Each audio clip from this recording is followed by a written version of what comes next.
Mga kababayan nating mga seniors, kung kayo ay 6 o 65 pataas na ang edad, mangyaring huwag patayin ang video na ito bago matapos dahil ang impormasyong ito ay maaaring magbago ng inyong buhay ngayong huling bahagi ng Pebrero at simula ng Marso 2026. Napakahalagang bagay ang nangyayari ngayon. May mga bayad na ina-adjust, may mga schedule na nagbago, at mayroon ding pera na maraming seniors ang hindi nila natatanggap dahil lang hindi nila alam na mayroon pala silang karapatang kunin iyon. Alam ko na marami sa atin ay nagtataka bakit ganon. Nagbabayad tayo ng kontribusyon sa SSS sa loob ng maraming taon. Ngunit parang lagi tayong huling nakakaalam ng mga bagong patakaran. Ngayon hindi na tayo papayag na mangyari iyon ulit. Narito tayo para pag-usapan ng maayos, ng maliwanag, at ng may pagmamahal dahil kayo ay karapat-dapat na malaman ang lahat ng ito. Kaya manatili kayo roon, mga kapamilya. Kunin na ninyo ang inyong kape o taa. Umupo ng komportable at pakinggan natin ito ng magkasama.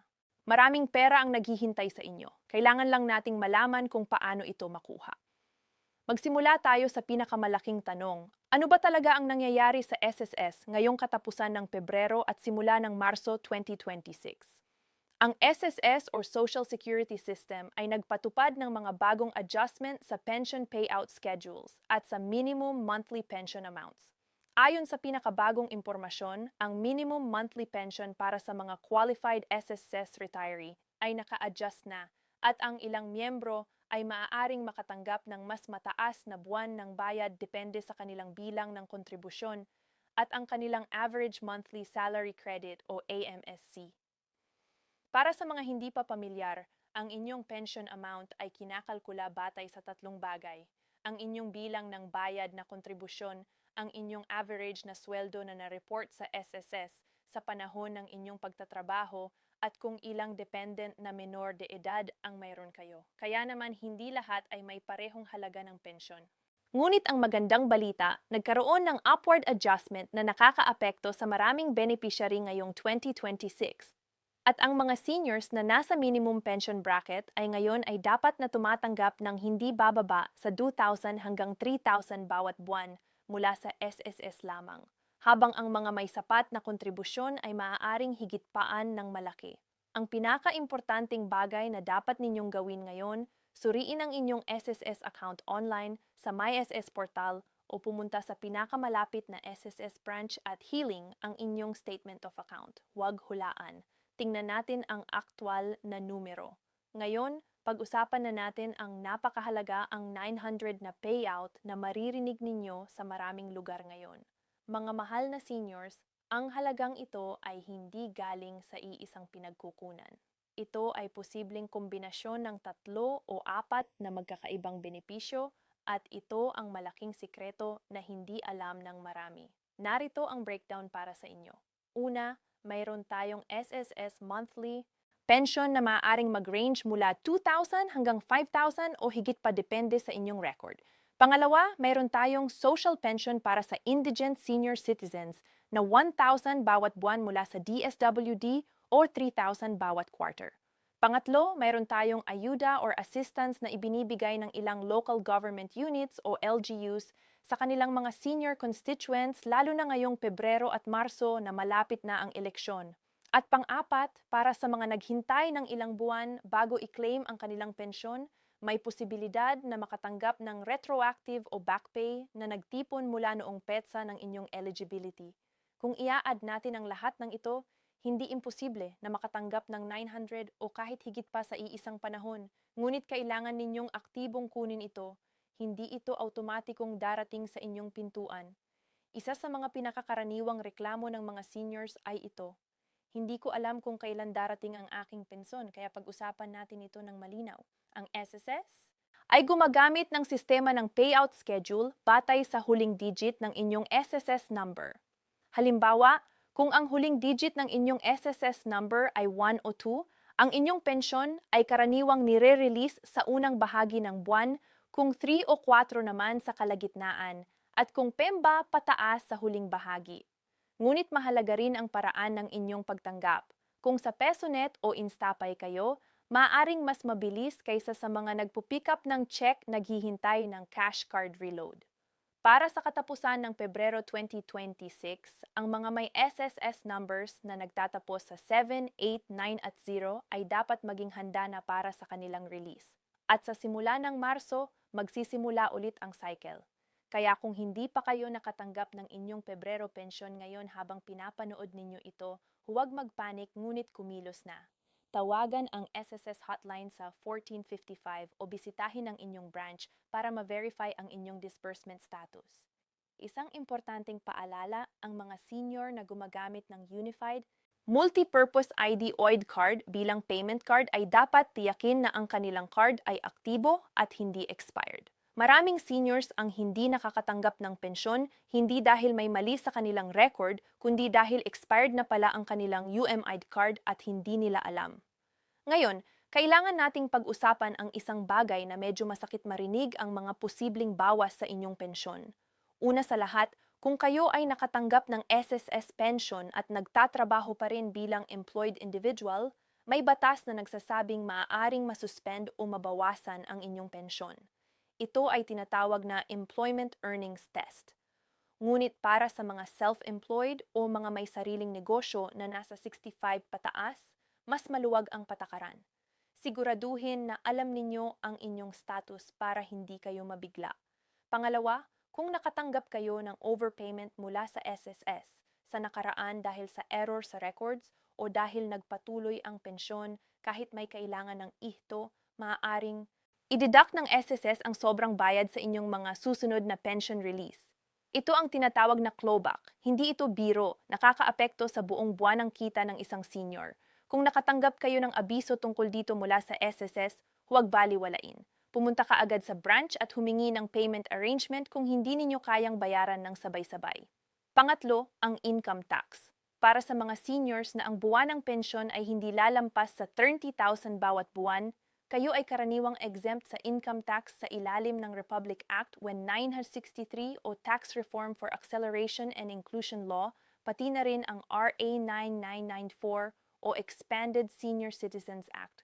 Ngunit kung may ibang kita pa kayo, halintal income, pension mula sa ibang pinagkukunan o negosyo, mas mainam na kumonsulta sa isang BIR-accredited tax practitioner para hindi kayo mabigla sa tax season.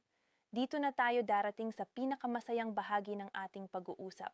Ang mga benepisyong mayroon na kayo, ngunit hindi ninyo alam na maaaring kunin. Bilang senior citizen sa Pilipinas, kayo ay may karapatang sa 20% discount at VAT exemption sa halos lahat ng establishments, gamot, pagkain sa restaurant, transportation, at maging sa ilang utility bills. Ngunit alam ninyo ba na may iba pang benepisyo na maaari ninyong makuha mula sa inyong barangay at sa inyong lungsod o munisipyo? Ang Senior Citizens Act ay nagbibigay ng probisyon para sa libreng medical at dental consultations, libreng flu at pneumonia vaccinations at priority lanes sa lahat ng government offices at bangko. Mayroon ding SSS sickness benefit na maraming retirees ay hindi nakakaalam. Kung nag-ooperate kayo at nag-admit sa ospital at kung qualified pa rin kayo batay sa inyong contributions history, maaaring makatanggap kayo ng SSS Hospitalization Assistance na hiwalay sa inyong monthly pension. Bukod dito, ang SSS Death Benefit at Funeral Benefit ay available sa pamilya ng isang SSS member na pumanaw. Ang funeral benefit ay maaaring umabot sa 20,000 hanggang 40,000 depende sa contributions record ng namatay na miyembro. Ang maraming pamilya ay hindi ito nirereklamo dahil hindi nila alam. Kung may kakilala kayo na namatay at miyembro ng SSS, sabihin ninyo sa kanilang pamilya na puntahan ang SSS at i-claim ang benepisyo. Alam nating lahat na ang pagpunta sa SSS office ay maaaring maging isang napaka-stressful na karanayan. Mahaba ang pila, mainit at minsan ay ipinapadala ka pa sa ibang window ng hindi nararating. Kaya narito ang ilang practical na tips para matulungan kayo. Una, pumunta ng maaga ideally bago mag-8 necker ng umaga. Ang mga unang taong pumasok ay palaging nakakakuha ng mas mabilis na serbisyo. Pangalawa, magdala ng photocopy ng lahat ng inyong documents, hindi isang kopya. Magdala ng 2 o 3. Kailangan ng SSS ng original at photocopy ng inyong valid ID, SSS number at birth certificate. Kung may problema sa inyong pensyon, magdala rin ng marriage certificate kung may applicable. Pangatlo, gamitin ang SSS mobile apps website para mag-schedule ng appointment. Sa maraming branches, ang may appointment ay pinapauna kaysa sa walk-in visitors. Pang-apat, kung hindi kayo kaya mismo pumunta dahil sa kalusugan o distansya, maaaring mag-authorize kayo ng isang trusted na miyembro ng pamilya na kumilos bilang inyong authorized representative.